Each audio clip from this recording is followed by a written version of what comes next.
ETF index mutual funds నేర్చుకుని stock మార్కెట్లో రాణించాలనుకుంటున్నారా? వెంటనే ఈ నెంబర్కి కాల్ చేయండి.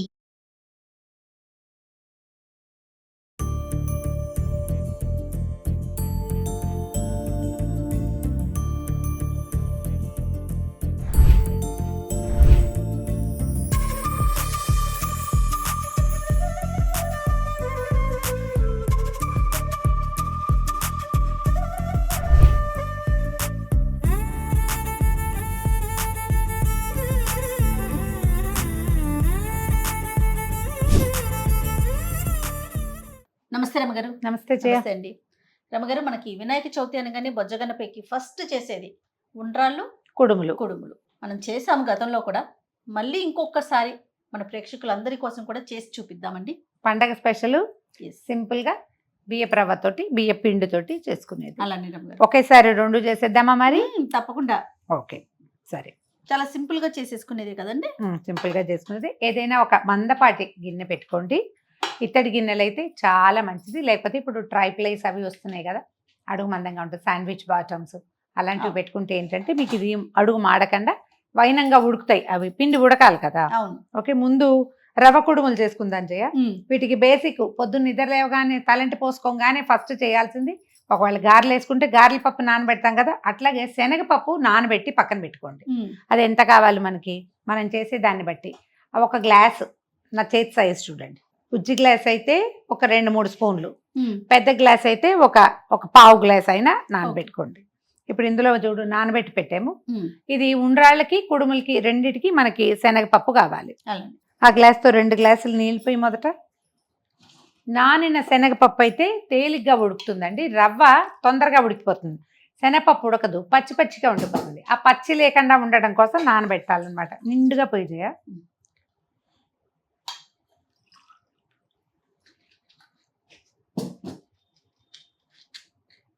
ఇంకొక పావు గ్లాస్ పోయి, మనం ఏ కొలతతో చేయదలుచుకున్నామో ఆ కొలతతోటి 2 కొద్దిగా పావు నీళ్ళు పోయండి, సరిపోతుంది. ఇప్పుడు ఈ నీళ్ళు పెట్టగానే నానబెట్టి పెట్టుకున్నాం కదా, ఆ శనగపప్పుని ఒకసారి శుభ్రంగా కడిగేసి ఇందులో వేసేద్దాం. మొత్తం వేసేస్తారా? మొత్తం పట్టదు, మనం చేసే పదార్థాన్ని బట్టి అని చెప్పాను కదా. పెద్ద గ్లాస్ అయితే బాగా 2 సార్లు 2 గుప్పెలు పడతాయి. ఇప్పుడు మనం వేసేదేమో చిన్న గ్లాస్ రవ్వ చేస్తున్నాం కదా, చాలు. పప్పు ఎక్కువైపోతుంది. అదేనండి. నీళ్లు మరిగి ఈ లోపల నిదానంగా ఏంటంటే ఈ శనగపప్పు నానిపోయి ఉంది కదా, అది కొంచెం ఉడుకుపడుతుంది, సరిపోతుంది. నీళ్ళు మరగనిద్దాము. ఓకే. నీళ్ళు బాగా తెరులుతున్నాయి చూసావా, శనగపప్పు కూడా ఉడుకుపట్టింది. మనం రవ్వ పోసాక మిగిలిన పప్పు ఉడుకుతుంది. అట్లా సిమ్లో పెట్టండి. దీనికి సరిపడా ఉప్పు వేసేద్దాము. జనరల్గా ఈ పప్పు ఉప్పు వేస్తే పప్పు ఉడకదు లాంటి భావాలు వస్తాయి కదా, కానీ మనం ఉండ్రాళ్ళకి ఉప్పు ఎప్పుడు వేస్తాము, రవ్వ అంతా ఉడికాక వేసామనుకోండి, అప్పుడు ఈవెన్ గా కలవదు. ఓ చోట ఎక్కువ ఓ చోట తక్కువ ఉంటుంది. శనగపప్పు నానింది, అది మీరు పెసరపప్పు అయినా మనం దేంట్లో అయినా నానితే ఉడికిపోతుంది. జస్ట్ ఒక ఉడుకు వస్తే చాలు కదా రమ్మగారు. చాలు, చాలు. ఉప్పు సరిపడా వేయటం. ఓకే. ఓకే, తర్వాత దీనికి సరిపడా జీలకర్ర, ఒక చిన్న స్పూను జీలకర్ర వేద్దాము. ఆ టేస్టే వేరు. అంటే జీలకర్ర ప్రేయసులు కొంతమంది ఉంటారు, వీళ్ళు ఉప్మాలో పులిహోరలో కూడా వేసుకుంటారు. చాలా బాగుంటుంది రమ్మగారు.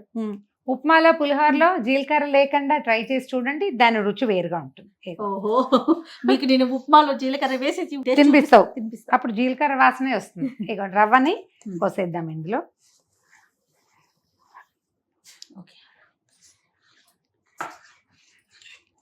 హైలో ఉంచొద్దు, సిమ్లో పెట్టి సాధ్యమైనంత చిన్న స్టవ్ మీదకి కనుక దీన్ని మార్చుకుంటే నిదానంగా రవ్వ ఉడుకుతుంది, దాంతోపాటు శనగపప్పు సగపడి ఉడికిపోయింది, అది ఉడుకుతుంది అనమాట.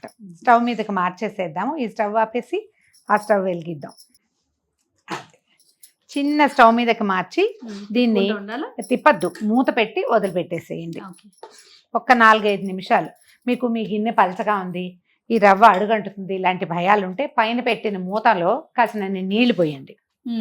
అప్పుడు ఏమవుతుంది, అడుగుది చక్కగా వైనంగా ఉడుకుతుంది. అంతే పద్ధతి. కొద్దిగా నీళ్ళు పోసి పెట్టాను అడుగంటకుండా ఉంటుందని. చూడండి రవ్వ ఉడికిపోయింది, కనిపిస్తుంది. ఓకే, ఒకసారి కిందకి పైకి తిరిగేసి దీన్ని దించి పక్కన పెట్టుకోండి. ఇప్పుడు ఇట్లా శుద్ధగా ఉంది కదా, ఈజీగా ముద్ద అయిపోతుంది.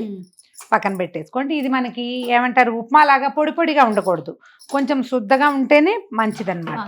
ఇది పక్కన పెట్టండి. మన దగ్గర నీళ్ళ మూత ఉంది కదా, ఉంటే అదే పెట్టేసుకోండి. అది ఇలా అడుగున చెక్కు కట్టకుండా ఉంటుంది అనమాట. లేకపోతే అడుగు డ్రై అయ్యి అడుగునంతా చెక్కు కడుతుంది, అలా అవ్వకుండా. ఇది నెంబర్ 1. ఓకే. ఓకే, ఇప్పుడు నెంబర్ 2 ఇవి ఉండ్రాళ్ళు. బియ్య పిండితోటి చేసుకుంటాము. దీంతో ఈ పిండి కనుక మనం ఏమంటారు అప్పాల పిండిలాగా ఉడకబెట్టి పక్కన పెట్టుకుంటే మీరు ఇట్లా చేత్తో చేసే కుడుములు చేసుకోవచ్చు, ఉండలు చేసి ఉండ్రాళ్ళ పాయసం చేసుకోవచ్చు, లేదా చిన్న బిళ్ళల్లాగా చేసి లడ్డువారీలు అంటారు, ఏదైనా చేయొచ్చు. ఒకే పిండితో 3 షేపుల్లో చేసి పెట్టి నివేదన చేసే పద్ధతి కూడా కనపడుతుంది. నేను చేశాను నిరుడు. ఒకే పిండితో చేయాలన్న నియమం ఏంటంటే బియ్య పిండే ఇంపార్టెంట్ కాబట్టి ఏ షేప్ మీకు నచ్చితే అది చేసుకోండి. వాటితో జిల్లేడికాయలు చిన్నగా ఇట్లా పాలకాయల్లాగా అవి కూడా చేసి నివేదన పెట్టచ్చు, మన ఇష్టం. ఏది నీళ్ళు పోయి ఇందులో ఎన్ని పోయమన్నారు? 2 గ్లాసులు పోయి. బియ్య పిండి ఏది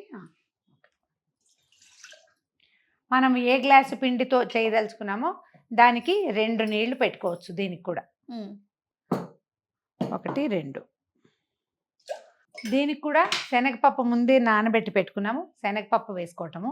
శనగపప్పు ఉడికాక అప్పుడు బెల్లం వేసుకుందాము. స్టవ్ ఆన్ చేయి మొదట. దీనికి ఏంటంటే 1 గ్లాసుకి 3/4 గ్లాసు బెల్లం వేస్తే బాగుంటుంది. ఎక్కువ తీపిగా ఉండదు, అలాగని చప్పగాను ఉండవన్నమాట. ఈ నానబెట్టి పెట్టుకున్న శనగపప్పు 1 గుప్పెడు వేస్తున్నాను, చాలు. మీ 2 స్పూన్ల శనగపప్పు అన్నమాట ఇది, అంతకంటే అక్కర్లేదు. దీన్ని ఉడకనివ్వండి. నీళ్లు తెరలేక అప్పుడు శనగపప్పు 3/4 సగపడి ఉడికిపోతుందిగా, అప్పుడు బెల్లం వేసుకుంటే సరిపోతుంది. మనం 1 గ్లాస్ కొలత పెట్టుకున్నాం కదా, 3/4 గ్లాసు బెల్లం వేద్దాం. శనగపప్పు కొంచెం ఉడికిపోయింది సగపడి.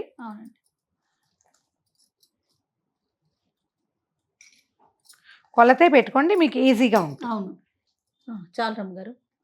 కొద్దిగా ఎక్కువ తరిగి పెట్టాము. అవును, బెల్లము కరిగితే సరిపోతుంది. దీంట్లో ఏంటంటే 1 చిటిక ఉప్పు, చిటికే కొంచెం 4-5 ఏలక్కాయలు కొట్టేసి ఆ పొడి వేసేసేయండి. ఉప్పు వేస్తే బాగుంటాయి, బెల్లం కరిగిపోతుంది చూడు. మనం అప్పాలు చేస్తాం కదా, ఆ పిండి ఎట్లా ఉప్పుతాము, ఇది అంతేనమాట. కరగాలి కొద్దిగా బెల్లము. మనం ఈ బెల్లం ఎంత మంచి రంగుగా ఉంటే మన కుడుములు అంత కలర్ఫుల్గా ఉంటాయి, లేకపోతే తెల్లగా కనపడతాయి, పంచదారతో చేసినట్టు కనిపిస్తుంది. అదే బెల్లము ముదురు రంగుగా ఉన్న బెల్లాన్ని సెలెక్ట్ చేసుకోండి, సరిపోతుంది. బెల్లంతోనే ఉంది రమ్మగారు. అంతే, నీకు పాయసపు రంగు అయినా అంతే. వస్తువందం దాంతో పాకం ఒక్కసారి తెరులుతుంటే సరిపోతుంది అనమాట. తెరులుతుంది కదా, అంతే. 1 చిటికె ఉప్పు, 5-6 ఏలక్కాయల పొడి. దీంట్లో ఏం చేద్దామంటే కాస్త నెయ్యి, కొద్దిగా నెయ్యి వేయండి. ఇది మనకి చేతికి అంటుకోకుండా రావడానికి అనమాట. 1 స్పూన్ వేస్తే సరిపోతుంది. మీకు నాకమల్లే నేతి రుచి పాకం కనుక ఉంటే ఇంకో 4 వేసుకోండి. ఇప్పుడు దీన్ని సిమ్లో పెట్టుకుని బియ్య పిండి పోసేద్దాం. మనం నెయ్యి వేసాం కాబట్టి ఉండకట్టదు. నెయ్యి వేయటానికి ప్రధానమైనది ఏంటంటే 1 వాసన గుమగుమలాడుతూ ఉంటుంది, 2వది ఈ పిండి ఉండలు గట్టిపోకుండా ఉంటుంది అనమాట. లేకపోతే ఉండలు గచ్చకాయలు అవుతుంది. పిండి పోసేయండి, చకచక తిప్పేయండి. మొదట చూసినప్పుడు మీకు ఇది ఇంత పలచగా ఉంది ఎలాగరా దేవుడా అనిపిస్తుంది, ఏం కాదు, చల్లారితే సెట్ అవుతుంది. చేతి కొద్ది తిప్పాలి. ఇత్తడి గిన్నె పెట్టుకుంటే ఏంటంటే మీకు నిమిషంలో ఇది మాడిపోకుండా అడుగంటిపోకుండా కొద్దిగా తాపీగా వైనంగా ఉడుకుతుంది వస్తువు. మనం కొంచెం శనగపప్పు నానబెట్టాం. తెలంగాణ ప్రాంతంలో పచ్చి శనగపప్పే వేసేస్తారు. ఓకే, ప్రాంతాల వారీగా వాళ్ళ అలవాటు చిన్న చిన్న మార్పులు ఉంటాయి. ఏంటంటే ఇప్పుడు దీన్ని కొద్దిగా ఈ పిండిని 1 చెంచాతోటి విడిగా తీసేసి 5 నిమిషాలు మూత పెట్టి స్టవ్ మీదే ఉండనివ్వండి. 5 నిమిషాలే, అంతకంటే అక్కర్లేదు. స్టవ్ పెద్దది అనుకుంటే పక్కన స్టవ్ మీదకి మార్చుకోండి. కొద్దిగా మూత పెట్టి 4-5 నిమిషాలు ఉండనిచ్చి ఆపేసేయచ్చు. కొంచెం కాస్త అంచున్న మూత పెట్టి కొద్దిగా నీళ్ళు పోయండి. లోపలిది పాకం చక్కగా ఉడుకుతుంది. చాలు, ఊరికే కొంచెం నీళ్ళు పోస్తే చాలు.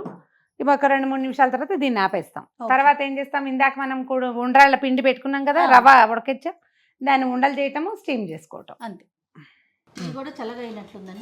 ఇదేం చేద్దాం, మనం ఈ కుడుముల పిండిని బియ్య పిండిని పక్కన పెడతాము. అది చల్లారుతూ ఉంటుంది. ఈ లోపల మనం ఏం చేద్దామంటే ఈ ఉండ్రాళ్ళు ఎంత మటుకు వచ్చిందో పిండి చల్లారిపోయింది. దీన్ని మనకు కావాల్సిన సైజుకి ఉండలు చేసుకోండి. ఇది ఇట్లా కొద్దిగా తడిచేయి చేసుకోవచ్చు, ఏం తప్పలేదు, పనికొస్తుంది. ఇందులో పెడతారా? పెడదాం. కూర్చోను. చేతి నిండా చేసుకోవటం. చిన్నవి తింటారు, మనకు ప్రసాదానికి బాగుంటుంది, లెక్క కూడా కావాలి అలా అనిపిస్తే కొద్దిగా చిన్న సైజు. తడి చేయి చేసుకుంటే ఏమవుతుందంటే ఈ అతుక్కోకుండా చక్కగా గుండ్రంగా కూడా వస్తాయి. అవును.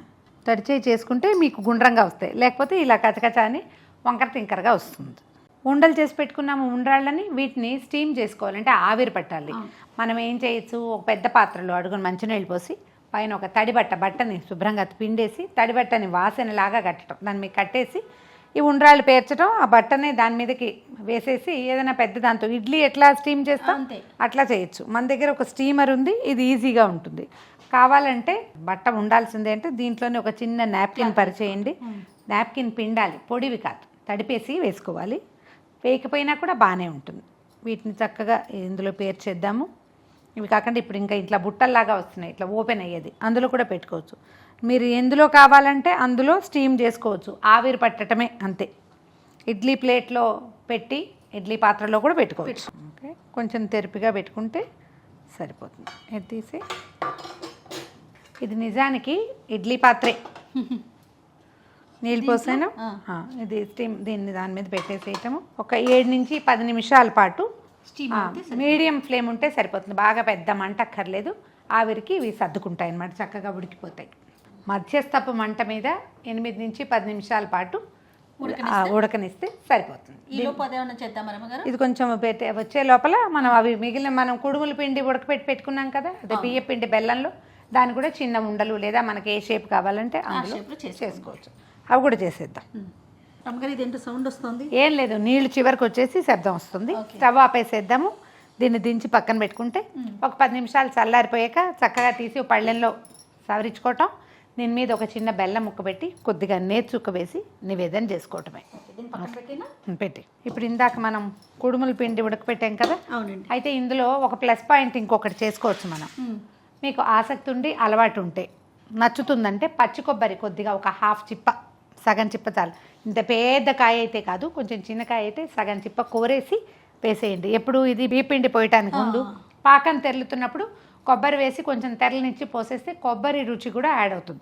ఇలాగూ చేసుకోవచ్చు, అది అమెండ్మెంట్ కావాలంటే అలా కూడా చేసుకోవచ్చు. కొద్దిగా తడి చేయి చేసుకుని మనకు కావాల్సిన షేప్లోకి ఉండలు చేసేసుకుందాం. అందులో పోయి ఇవి ఇందులో పెడదాం. కొద్దిగా చేయి తడి చేసుకుంటే సరిపోతుంది. ఇది మనం చిన్న చిన్న ఉండలు చేసుకుని ఉండ్రాళ్ళ పాయసం చేస్తాం, దాంట్లో కూడా వాడుకోవచ్చు. ఇట్లా నెయ్యి వేసాం కాబట్టి చేతికి అంటుకోదు. చిట్టి ఉండ్రాళ్ళు చేసి పెట్టుకోవచ్చు. దీన్ని మీరు ఇలా చేసి నివేదన చేయొచ్చు, స్టీమ్ చేసి. తర్వాత ఉండని ఫ్లాట్ చేసి అప్పచ్చులాగా ఇలాగూ చేయొచ్చు. లేదా మామూలు మనం కుడుములు అంటాం కదా, చేతితోటి ఇట్లా చేతి గుర్తులు పడేలాగా ఇలా కాయల్లాగా వస్తాయి చూడు, ఇట్లా ఇలా కూడా చేసుకోవచ్చు. మీరు ఎలా కావాలంటే అట్లా చేయండి, ఏ పద్ధతి అలవాటు ఉంటే అది. ఇందులో మనం జిల్లేడు కాయలు అంటారు, అలా కూడా చేయొచ్చు, అది కూడా చూపిద్దాం. ఉండ చేసి దీన్ని చేతితోటి పైకి లాగుతామన్నమాట.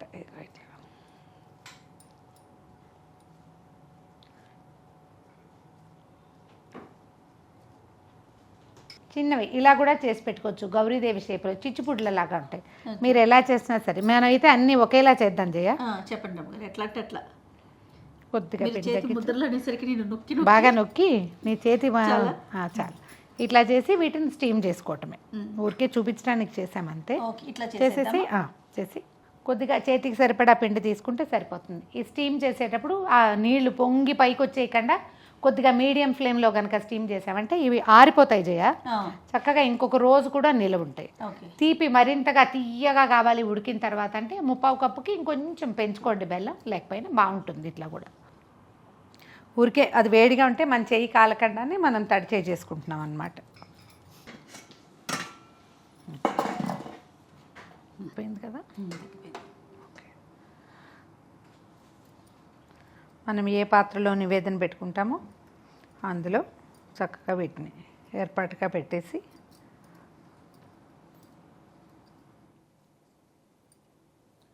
కొద్దిగా నెయ్యి వడ్డించి పైన కొంచెం వేసి నివేదనకి ఇచ్చేసుకోవాలి. ఓ చిన్న గ్లాసులు వేసుకున్నా సరిపోతుంది. ఉమ్. అంటే ఇంట్లో ఇది ఎంతవరకు మనకి వినిమయం అవుతుంది అనే దాన్ని బట్టి ప్రకారం కదా రమ్మగారు. ఉండ్రాళ్ళు రెడీ. చక్కగా అయిపోయినాయి. నెక్స్ట్ మళ్ళీ స్టీమర్ పెట్టుకుందాం. స్టవ్ మీద పెట్టు. చూడండి నీళ్ళు సరిపోతాయా? కొద్దిగా కొంచెం నీళ్ళు పోద్దాము. మనం ఇలా చక్కగా ఈ షేప్లో ముఠీల్లాగా ఏమన్నా దాన్ని ముఠియాలు అంటారు, ఈ చేత్తో చేసేవి. గోరుమిట్టిల్లు చేస్తాం కదా. గోరుమిట్టిలేమో గోరు ఇట్లా ఇట్లా ఇట్లా అంటారు కదా. వీటిని మళ్ళీ ఇంక ఎందులో స్టీమ్ చేయదలుచుకున్నాం అందులో. ఒకవేళ మీరు మామూలు బట్టతో చేయదలుచుకుంటే పాత్రకి ఒక తడి బట్టని వాసన కట్టి ఇవి చక్కగా పేర్చేయటం, పైన ఒక చిన్న మళ్ళీ ఆ మడతని పైకి వేసి కొంచెం డోమ్గా ఉండేది ఇట్లా బౌల్ లాగా ఉండేదాన్ని మూత పెట్టి ఒక 5 నుంచి 10 నిమిషాల లోపే సరిపోతుంది. వీటిని ఇందులో పెట్టేద్దాము. వీటికి ఏంటంటే పూర్తిగా సిమ్లోనే ఉంచుకోవాలి. స్టీమ్ చేసేటప్పుడు ఎక్కువ మంట మీడియం పెట్టద్దు, నీళ్ళు కాగితే సరిపోతుంది. ఎందుకంటే దీనికి తడి తగులుతూ ఉంటుంది పై అడుగు నుంచి, దాంతో జిగురు వస్తుంది కొంచెం, పాకం కదా, అందుకని ఒకదాని మీద ఒకటి ఎక్కకుండా సర్దేస్తే బాగుంటుంది. చక్కగా సర్దేయటం, మూత పెట్టేసి స్టవ్ ఆన్ చేయండి. ఎక్కువ మీడియం కంటే తక్కువ ఫ్లేమ్లో ఉంచుకుంటే సరిపోతుంది. ఒక 8 నిమిషాలు అట్లా స్టీమ్ చేస్తే సరిపోతుంది. సో ఉండ్రాళ్ళు అండ్ కుడుములు రెడీ అయిపోతాయి. మన కుడుములు ఎలా ఉన్నాయో చూద్దాం. మూతి అది ఈ నీళ్లు భలే వేడి ఉంటాయి. అవును, చేతి మీద పడితే చేయి కాలుతుంది. సరే మీకు డిఫరెన్స్ చెప్తా. 2 విషయాలు చెప్పాలి ఇప్పుడు. మనం ఉండ్రాళ్ళు కుడుములు చేసుకునేటప్పుడు ఈ రవ్వ మనమే ప్రిపేర్ చేసుకోవటం, ఈ పిండి మనమే చేసుకోవటం. తడి పిండితోటి చేసిన కుడుములు ఇంకా ఎక్కువ మృదువుగా ఉంటాయి. అంటే పొద్దున్నే లేచి బియ్యం నానబెట్టేసి శుభ్రంగా కడగటం, 2 సార్లు నీళ్ళు పోసి నానబెట్టి ఒక 2 గంటలు గంటన్నర నానితే మిక్సీలో వేస్తే చక్కగా మెత్తటి పిండి వస్తుంది. ఆ మెత్త పిండితోటి తడి పిండితోటి చేసిన కుడుములు ఇంకా ఎక్కువ రుచిగా ఉంటాయి. మీకు అవకాశం ఉంటే అది చేసుకోండి.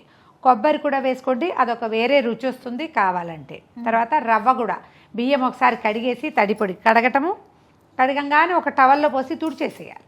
కొద్దిగా ఒక పొడిగా అయ్యేలాగా, పూర్తిగా పొడి కాదు, ఒక మాదిరిగా అవుతుంది. దాన్ని కూడా మనం మిక్సీలో వేసి కొంచెం విప్ చేసి నిదానంగా గ్రైండ్ చేస్తే చక్కగా రవ్వ వస్తుంది. ఆ రవ్వతోటి చేసినా కూడా బాగుంటుంది. తర్వాత ఇలా మనం స్టీమర్ పెట్టామనుకోండి, ఏదైనా గిన్నెలో వేసి పెడితే తడి వచ్చి ఉండ్రాళ్ళ మీద కుడుముల మీద పడిపోతుంది. అదే మీరు బట్టతోటి కవర్ చేస్తే తడి రాకుండా ఉంటుంది. ఈ 2 టిప్స్ జ్ఞాపకం పెట్టుకోండి. మా వెసులుబాటు కోసం మేము ఇందులో చేసాం, కానీ మీరు అలా కూడా చేయొచ్చు. మీకు కాలుతుందని నేను ఆ మాట చెప్పాను. కొద్దిగా మూత తీసి వదిలిపెట్టేస్తే ఇది మనకి చల్లబడిపోతుంది. అప్పుడు ఈజీగా తీసుకోవచ్చు. అప్పుడు అతుక్కునే సమస్య ఉండదన్నమాట. ఆరాలి ఇవి కొంచెం తడి ఆరితే. సారీ, మన బియ్యపిండి కుడుములు, బియ్యపు రవ్వ ఉండ్రాళ్ళు, వీటి మీద కూడా కొద్దిగా నేర్చుక్క వేసి నివేదన చేస్తే సరిపోతుంది. ఈ వినాయక చవితికి ఇంట్లోనే స్వయంగా మీ చేత్తోటే బజార్ నుంచి తేకుండా, వేరే వాళ్ళ ఏ సహాయము పెద్దగా ఆశించకుండా సింపుల్ ప్రయత్నంతో మీరు ఉండ్రాళ్ళు కుడుములు చేసుకోవచ్చు. వీటితో బుజ్జివి చేసి చిన్న చిన్న ఉండలు చేసి వాటిని పాయసంలాగా కూడా చేసుకోవచ్చు. మన ఛానల్లో ఒక వీడియో ఉంది, ఉండ్రాళ్ళ పాయసం, అది ట్రై చేసి చూడండి. చక్కగా ప్రసాదం చేత్తో చేసి దేవుడికి నివేదన పెట్టండి, ఎంతో బాగుంటుంది. ట్రై చేసి చూడండి తప్పకుండా. మరొకసారి వినాయక చవితి శుభాకాంక్షలు.